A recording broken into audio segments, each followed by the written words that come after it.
你知道吗？现在美国的贫富悬殊也越来越大了。1971年的时候，61%的美国人都是 middle class 中产阶级，现在已经降到了51%。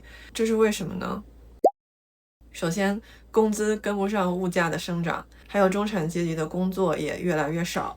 近几年大概有580个岗位因为 globalization 从美国挪到了海外全球。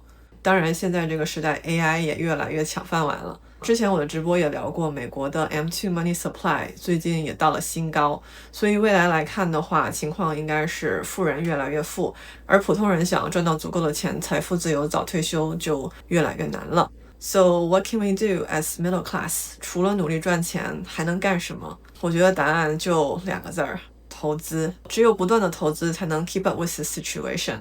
而且我们不只要投资，还要资产保值。所以今天我们就来聊聊黄金。美国政府花钱借钱，那真的是大手大脚。前段时间大美丽法案也通过了。Congressional Budget Office CBO estimate 未来的10年，因为那个法案通过，美国的债务又要增加3.6个 trillion。随着美国的债务越来越高，美国政府要付的利息也越来越多。这边我会 insert 一个图，橘黄色 shows how much more interest US government have to pay because of the pass of the bill。美国政府需要 raise 它的债务 ceiling by $5 trillion 因为这个 bill。Of course， 这个视频不是说这个 bill， 我只是想要 point out 美国的债务越来越严重，要付的利息也越来越多，美国借钱又要创新高了。这一系列的事件发生，代表 de-dollarization 已经开始了。It's a process, not just an event。美元它虽然是全球的储备货币，但是它的信用是建立在美国政府对财政的纪律上，而现在这个基础正在被动摇。一会儿这个视频我再跟你们展开说说各国的央行都在拿什么当储备货币。之前的视频我就分享我的收入和投资渠道都是多元化的，我一定要 multiple source of income。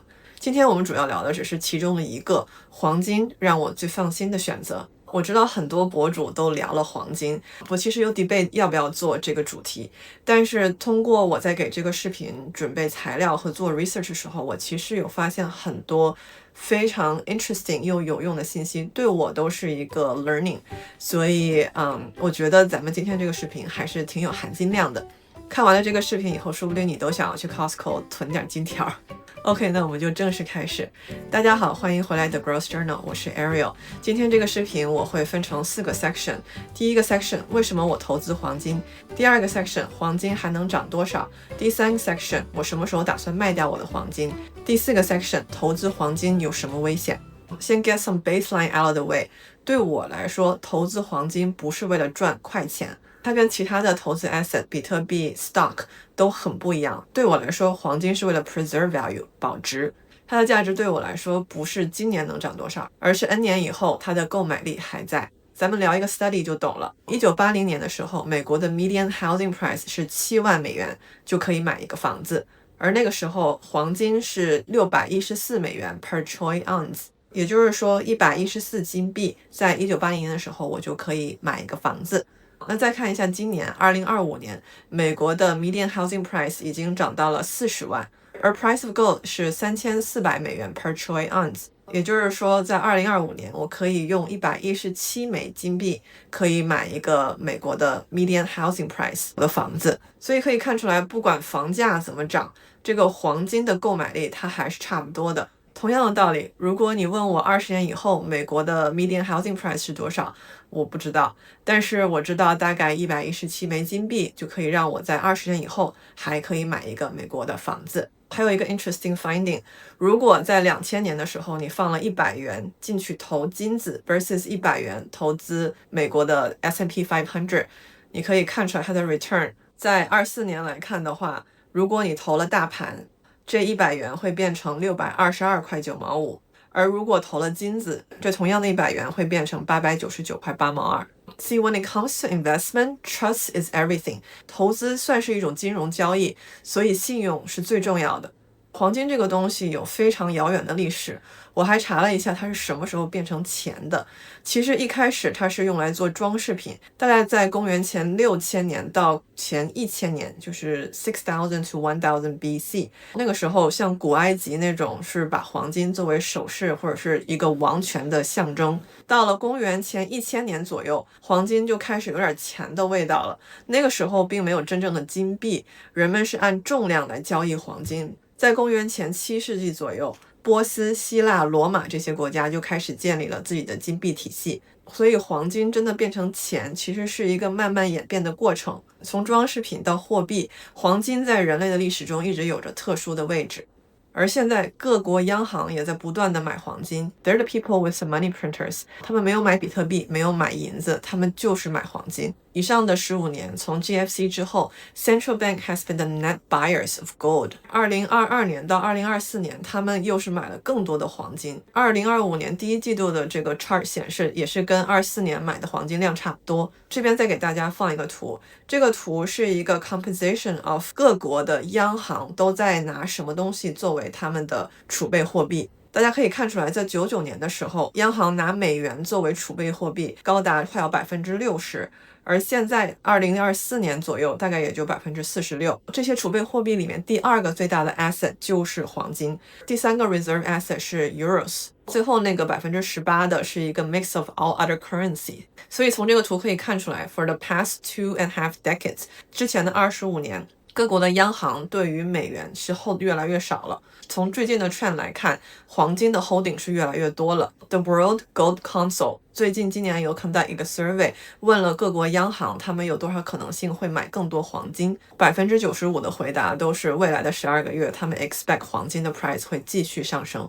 那到底黄金要上升到多少钱呢？这个其实得换个问法，应该问 de-dollarization， 美元到底会贬值多少？我们看了这么多 information， 其实不是黄金涨了多少，而是美元贬值让黄金看起来涨得更高了。Let's do a simple calculation here。美国的 inflation 虽然 Fed 一直在认为大概是2%到3%，但是 realistically speaking， 美国的 inflation 大概是8%左右。如果我们用8%一年的 inflation 来看，未来的10年以后，黄金的价钱会从今天的3400块 per troy ounce 涨成7140元 per troy ounce， 这就是资产保值。其实我上个月去逛 Costco 的时候，还专门看了他那个金条。那时候是6月26号，我有跟我老公写了一个 text， 告诉他一个 ounce 卖$3389。现在录这个视频是7月24号，已经涨到了3469，也就是大概涨了$80一个月。那个时候我还跟店员在聊天，他说每天这个 Costco 也就会 stock 几个而已，最晚下午2、3点就会卖光，买的人通常都是同样的几个。所以他也很 curious 去问这些买的人为什么要买那么多金条，怎么有那么多钱，到底放在哪儿。然后他们的回答是因为 Costco 卖这个金条是有一些 special discount， 他跟我说了好多 discount， 我记得不清楚，但是我就记得一个是如果你是一个 exclusive Costco member， 你有4%的 cashback。当然这里不是广告，我只是 learn these interesting facts 想跟你们 share 一下。所以他们有通过这些 discount 买了这些金条，然后再把它卖出去，赚这个小小的差价。我不是建议大家这么干，我自己也不会这么做，因为 it's too much work， 而且 we can't control 它到底涨还是不涨。所以这个就 leads to my next section， 我什么时候会卖我手上的黄金。说实话，我短时间内应该都不会卖，我在等美国政府的债务受到了控制和一个好的解决方案的时候，我觉得我们离那天估计还有一段时间。其实我看很多其他的 financial advisor 说应该还会有一个 big meltdown， 就是另外一个经济危机在美国，应该是那个以后美国才会更 responsible about their financials， 但是We will see。 这个视频的最后一个 section 就是买黄金有什么危险。买黄金我知道的就2个方式，一个是 physical gold， 就是去 Costco or wherever you want 去买一个真的黄金块，黄金 bar 也行，看你有多少钱预算。再来就是在 stock market 上 trade 它的 ETF， 那个 ETF 的 ticker 就是 GLD， which is what I'm doing。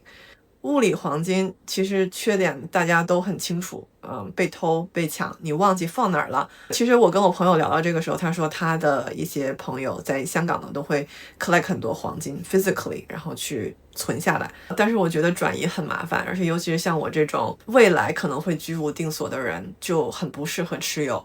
那 GLD 在 stock market 上买这个 ETF 对我来说也有唯一的风险可以想到的就是，如果的 government未来有一天会非常非常需要钱 desperate 的时候，他们有可能会过来查封这个 ETF。在那个时候 yeah that is going to be a possibility。 但是 diversification 就是这个黄金我也没有买太多，而且如果美国政府真的那么 devastated 需要去查封 GLD 这个 ETF 来支撑自己可以 run 下去，那我其他的资产会有更大的问题。OK， 这个视频这些信息大概就分享完了。我还是建议不要把所有的钱都放在黄金，也不要放在同一个 asset 里面。这个视频只是为了给你更多的信息，帮你了解黄金跟时代的变化，让你在做你的 financial decision 的时候多一点底气。我其实有在考虑要不要做一个视频聊聊白银 silver， 因为 silver 跟黄金它有不一样的地方。 silver 它是可以用在很多 actual things in life， 其实 silver 现在的 demand 是 more than supply 的。看看这个视频的反应，还有你们的留言吧。如果想听的话，我再做一期聊聊 silver。OK， 那这期视频就到这儿，祝大家有个愉快的一天，我们下个视频见，拜拜。感谢我的会员小伙伴们：张庚、Sam 周、Anna 吴、Jason Cole、Nick 黄、苏刘、Kevin、Ziman、Jiron、MM，谢谢你们。